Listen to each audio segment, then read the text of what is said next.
Assalamualaikum warahmatullahi wabarakatuh. Selamat berjumpa lagi di channel teachart.id. Pada pertemuan kali ini, saya akan bahas mengenai Nirmana.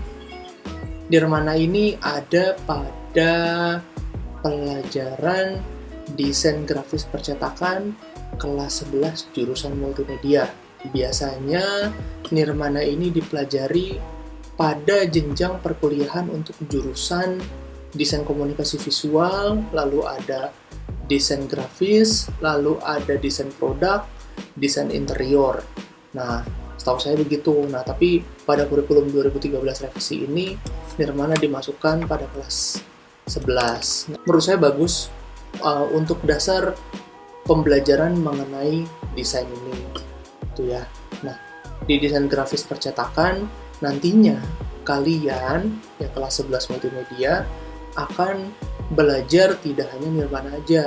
Kita juga akan membahas mengulang mengenai vektor, pengolahan vektor, lalu pengolahan raster, gitu ya. Lalu ada fotografi juga, ada komposisi, editing, angle pengambilan gambar dan lain sebagainya.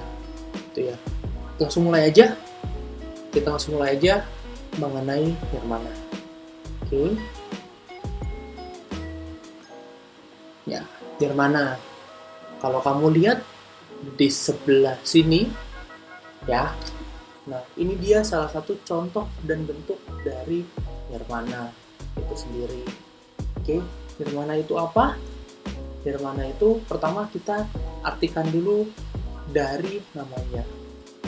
Oke. Kata Nirmana berasal dari dua kata, yaitu nir yang berarti tanpa atau tidak, dan mana yang berarti bentuk, arti, atau makna.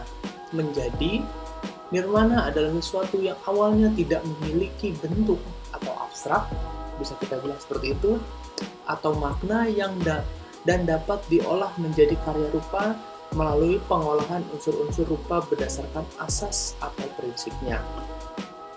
Itu jika kita artikan berdasarkan dari kata si Nirmana tadi. Lalu, pengertian yang lain, Nirmana adalah pengorganisasian atau penyusunan elemen-elemen visual seperti titik, garis, warna, ruang, dan tekstur menjadi satu kesatuan yang harmonis. Tata cara penyusunan berbagai unsur rupa merupakan prinsip perancangan Nirmana tersebut dikemas melalui sebuah hierarki yang lebih teratur dan mendetail menjadi sebuah Nirmana Dwimarta atau yang kita kenal sebagai karya rupa dua dimensi dan Nirmana Trimarta untuk karya rupa tiga dimensi.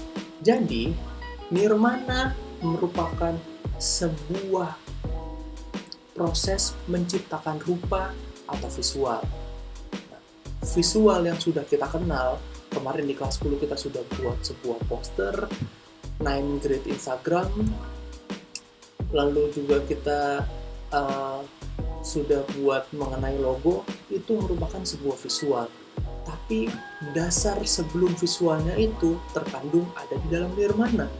Gitu. Jadi sebelum membuat sebuah visual, kita menciptakan sebuah Nirmana, atau bisa dibilang juga menciptakan sebuah rupa atau visual. Kalau saya coba analogikan ke dalam sesuatu atau hal yang lain di luar desain, misalnya sebuah kertas yang kita biasa pakai sehari-hari, kalau kita lihat bahan dasar bakunya adalah sebuah pohon, berasal dari pohon. Nah, pohon ini asal mulanya dari mana? Asal mulanya dari benih, gitu ya. Benih tumbuh lalu menjadi sebuah pohon. Pohon diambil kayunya lalu dilebur menjadi sebuah buku kertas, lalu dicetak menjadi sebuah kertas yang selama ini kita pakai. Gitu. Kertasnya juga dianalogikan sebagai bentuk visual, gitu ya, bentuk visual. Kertasnya bisa juga memiliki ketebalan 80 gram, 200 gram, 300 gram, atau yang lainnya. Atau ukuran dari kertas itu sendiri, A4, F4, A3, dan sebagainya. Sama seperti visual. awal mulanya merupakan sebuah nirmana yang tadi saya bilang. Itu kalau kita analogikan menjadi sebuah kertas. Nirmana adalah sebuah benih dari awal mulanya si kertas ini. Lalu bisa juga saya analogikan sebagai sebuah dalam proses pembuatan nasi goreng. Nirmana adalah sebuah bagian-bagian atau part dalam membuat sebuah nasi goreng. Dimana kita kenal kalau kita tahu proses pembuatan nasi goreng, dalamnya dibutuhkan adanya minyak goreng, ada telur, ada nasi, tambahkan sayuran, ada kecap manis, semuanya diaduk dan digoreng, menjadilah sebuah nasi goreng. Nah, inilah sebuah proses pembentukan sebuah visual melalui bagian atau part-part yang disebut dengan nirmana. Itu sama dianalogikan dalam pembuatan nasi goreng. Gitu ya. Oke. Nah, contoh dari nirmana ada dua. Yang pertama adalah nirmana dwimarta atau nirmana dua dimensi. Oke. Di mana proses pembuatannya contohnya menggunakan sebuah ruang atau dimensi. Kita bisa lihat contohnya ada di sini ya. Garis diatur dimensinya menjadikan sebuah ruang dalam membuat sebuah nirmana. Oke. Lalu contoh berikutnya ada nirmana dwimarta menggunakan teknik tipografi. Tekniknya ini teks atau tipografi disusun sedemikian rupa menjadi sebuah nirmana. Lalu ada teknik juga stamping, menggunakan objek. Dalam hal ini contohnya dia pakai objek sebuah daun ditempelkan kepada cat air, lalu dari hasil cat air itu ditempelkan dalam sebuah kertas. Jadi kayak proses penjimplakan gitu. Oke. Lalu teknik atau contoh yang kedua adalah nirmana trimarta, menggunakan teknik kertas. Kertas yang tadi dilipat, digunting ukurannya, gitu ya. Lalu disusun sedemikian rupa menjadi sebuah nirmana trimarta atau tiga dimensi. Lalu teknik kedua menggunakan stick, gitu ya. Sticknya dipotong, lalu ditempelkan dan disusun menjadi sedemikian rupa. Lalu yang ketiga menggunakan teknik sedotan untuk di nirmana trimarta ini. Selanjutnya masih di nirmana trimarta menggunakan teknik mika. Mikanya disusun sebagai penyusunan warna. Kamu bisa lihat dimensi-dimensi warnanya ada di sini. Tuh. Lalu yang nirmana menggunakan teknik board atau menggunakan kardus. Kardusnya juga disusun sedemikian rupa menjadi sebuah bentuk. Oke. Lalu kenapa sih kamu harus belajar nirmana? Sebenarnya nirmana dibutuhkan untuk kamu melatih disiplin ilmu desain. Itu ya. Di dalamnya melatih kamu untuk melakukan ketelitian. Itu tidak hanya bagus dalam buat sebuah desain, tapi kamu dibutuhkan sebuah ketelitian sama menggunakan si nirmana ini. Partnya memang kecil-kecil, semakin kecil-kecil dibutuhkan sebuah ketelitian. Lalu melatih juga ketepatan dalam membuat sebuah bentuk, menggunakan warna dan sebagainya dalam nirmana. Lalu juga melatih kerapihan dari desain yang kamu hasilkan, itu ya. Lalu melatih kesabaran, nah ini yang penting. Lalu melatih juga sensitivitas kamu itu terhadap sebuah visual. Kenapa? Gitu ya. Mungkin hanya diberikan sebuah titik atau sebuah garis, tapi dengan titik atau garis tersebut kamu bisa membuat sebuah desain dengan sedemikian rupa menjadi kamu peka atau sensitif akan desain tersebut, akan visual tersebut ingin menjadi apa, menjadi bentuknya seperti apa. Lalu melatih juga perencanaan. Bagian atau part terbesar dalam buat sebuah desain adalah brainstorming atau pencarian ide atau perencanaan.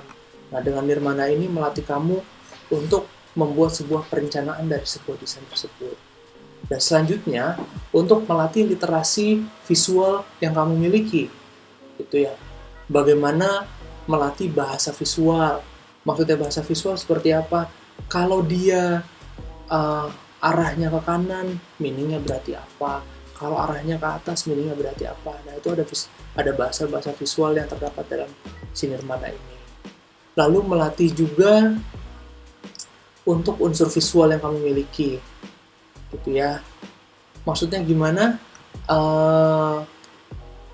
Kelas 10 kemarin saya sudah ajarkan sebuah garis, mungkin itu garisnya vertikal, mempunyai komunikasi seperti apa, atau bermakna apa. Kalau dia garisnya horizontal, mempunyai meaning sebagai apa. Nah, di sini juga unsur-unsurnya untuk melatih seperti itu. Oke. Lalu prinsip visualisasi. Maksudnya prinsip visualisasi seperti apa? Apakah ini menjadi sebuah prinsip keseimbangan atau penekanan atau irama atau yang lain sebagainya dalam penerapan sebuah nirmana. Lalu melatih kreativitas yang kamu miliki. Bagaimana kamu berpikir abstrak, gitu. Nirmana mengajarkan kamu untuk berpikir awal mula dari seni yang kamu ingin kerjakan itu. Jadi bagaimana kamu berpikir abstrak yang tadi saya bilang. Lalu memperkuat mencari ide. Tuh. Misalnya suatu ketika, in case kamu disuruh buat sebuah stationery design, gitu ya. Dari sebuah logo. Logonya hanya teks saja, hanya tulisan saja, gitu. Bagaimana nirmana ini mengajarkan kamu untuk mengolah dari bentuk, dari titik, dari garis menjadi sebuah bentuk visual. Lalu untuk mengembangkan visual dari yang tadi saya bilang, contohnya juga mungkin hanya dikasih sebuah huruf aja si logonya itu, tapi kamu harus mengembangkan biar dia bentuknya menjadi menarik, menjadi sebuah kesatuan visual yang dimiliki. Itu aja untuk pertemuan pertama ini mengenai nirmana. Pertemuan selanjutnya saya akan jelaskan lebih detail mengenai unsur-unsur dari nirmana. Sekian pada pertemuan hari ini. Terima kasih. Oke, assalamualaikum warahmatullahi wabarakatuh. Sampai ketemu lagi.